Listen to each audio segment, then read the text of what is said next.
Taxi ચાલકો જે હડતાળ પર ઉતર્યા છે તે ઉપસ્થિત છે, તો આપણે તેમને જ પૂછીએ કે તેમના શું સવાલો છે અને કયા કારણોસર તે લોકો અચોક્કસ મુદત પર ઉતર્યા છે.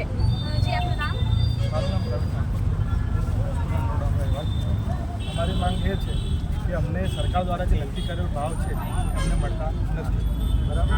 બીજી વસ્તુ એ છે કે ઉબરે અત્યારે જે પ્લેટફોર્મથી ચાલુ કરી છે 39 રૂપિયા એ બંધ કરવી જોઈએ. પછી અમારો મુદ્દો બીજો એક છે કે અત્યારે ઉબર કંપની હોય કે બીજી કોઈ પણ ઓનલાઈન કંપની હોય એની ઓથોરાઇઝ કંપની નથી, ઓથોરાઇઝ ઓફિસ નથી, તો એ ઓથોરાઇઝ ઓફિસ શરૂ કરવા વિનંતી છે.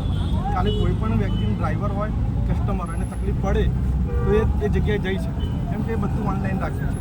પછી બીજી વસ્તુ એ છે કે આજે રોડ ઉપર પ્રાઇવેટ વ્હીકલ ચાલે છે, બાકી તમારે કામ કરવું હોય તો કોમર્શિયલ વ્હીકલ અટેચ જરૂરી છે. બરાબર. પણ સરકાર છે ને એક પ્રાઇવેટ વ્હીકલ ઉપર કોઈ એક્શન લેતી નથી અને અટેચ કરે છે. એ જ અમારો મુદ્દો છે અને સરકાર પ્રમાણે અમને ભાવ મળતા નથી. તો મારી વિનંતી છે અમને ભાવ મળે એ અમારી માંગ છે. જ્યાં સુધી અમારી માંગ પૂરી નહીં થાય ત્યાં સુધી અમે હડતાલ ઉપર રહેવાના છીએ અને એટલે અમારી નમ્ર વિનંતી.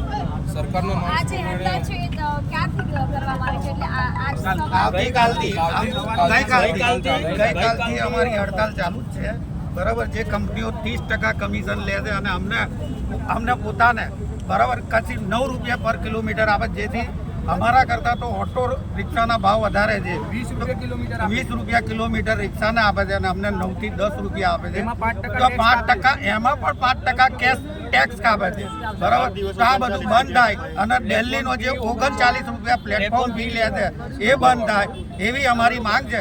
અને આ અમારી માંગ નહીં સંતોષાય ત્યાં સુધી અમે અચોક્કસ મુદતની હડતાલ ઉપર છીએ. જરૂર પડશે તો અમે સચિવાલય ગાંધીનગર સુધી પણ હડતાલ સુધી અમે ભૂખ હડતાલ સુધી કરવા રેડી છીએ. સરકારના નિયમ પ્રમાણે કિલોમીટરે 25 રૂપિયા ગેપ ભાડું મળવું જોઈએ, જે અમને નથી મળતું. અને રિક્ષાવાળાનું ભાડું કિલોમીટરે 20 રૂપિયા છે. જોકે અમે 10 રૂપિયા અમને કિલોમીટર અત્યારે હાલ મળે છે, પણ એ 10 રૂપિયા કિલોમીટરમાં અમારે એસી પણ ચાલુ રાખવાનું, ટ્રાફિકમાં ફરવાનું, તોય અમને પૂરું ભાડું મળતું નથી. અને અમારી માંગ એવી છે કે ભાઈ 39 રૂપિયા જે ઉબર પ્લેટફોર્મ ફી લે છે એના કમિશન સિવાયની એ પ્લેટફોર્મ ફી એ બંધ કરવો જોઈએ. અને અમારા કસ્ટમર કોઈ પણ નાની કમ્પ્લેન નાખે તો અમારી આઈડી તરત બંધ કરી દે છે, બ્લોક કરી દે છે, કે અમારી ગાડી ઓફરોડ કરી દે છે. અમે ફરીથી એની જોડે કામ કરી ના શકીએ.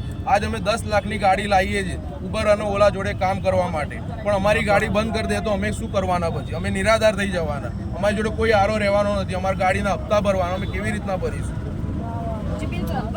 અત્યારે જે સૌથી મોટો એક સવાલ છે કે અત્યારે એક તો વરસાદી માહોલ ચાલુ છે, ઘણી બધી એવી ઇમરજન્સી આવતી હોય છે જેમાં સૌથી વધારે રિક્ષા ચાલકો અને ટેક્સી ચાલકોની સેવા આપવામાં આવતી હોય છે. તો અત્યારે તમે જે લોકો હડતાળ પર છો તો આવા કોઈ તમને ઇમરજન્સી કોલ આવે છે તો તમે સેવા આપશો કે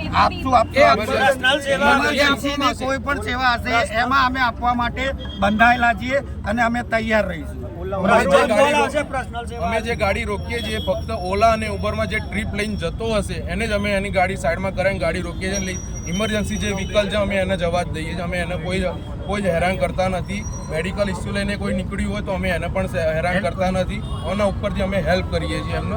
અમે ખાલી જે ઓલા ઉબેરમાં ટ્રીપ, ઓલા ઉબેર રેપિડોમાં જે ટ્રીપ લઈને નીકળે છે અમે એની જ આઈડી બંધ કરીને એની ગાડી સાઈડમાં કરાવી છે. અમે બીજા કોઈને હેરાન કરતા નથી. અમે રાઇડરને પણ હેરાન કરતા નથી. તો જે રીતે આપણી સાથે રિક્ષા ચાલકો અને ટેક્સી ચાલકો જોડાયેલા છે તે કહી રહ્યા છે કે અત્યારે જે હડતાળ છે તે અચોક્કસ મુદત માટે કરવામાં આવી છે. જ્યાં સુધી તેમની જે માંગ છે તે સરકાર દ્વારા સ્વીકારવામાં નહીં આવે ત્યાં સુધી આ હડતાળ છે તે શરૂ રહેશે. પરંતુ કોઈ ઇમરજન્સી આવી જાય છે તો તે લોકો દ્વારા જે સેવા છે તો એ તો આપવામાં જ આવશે. ઉબેર ઓલા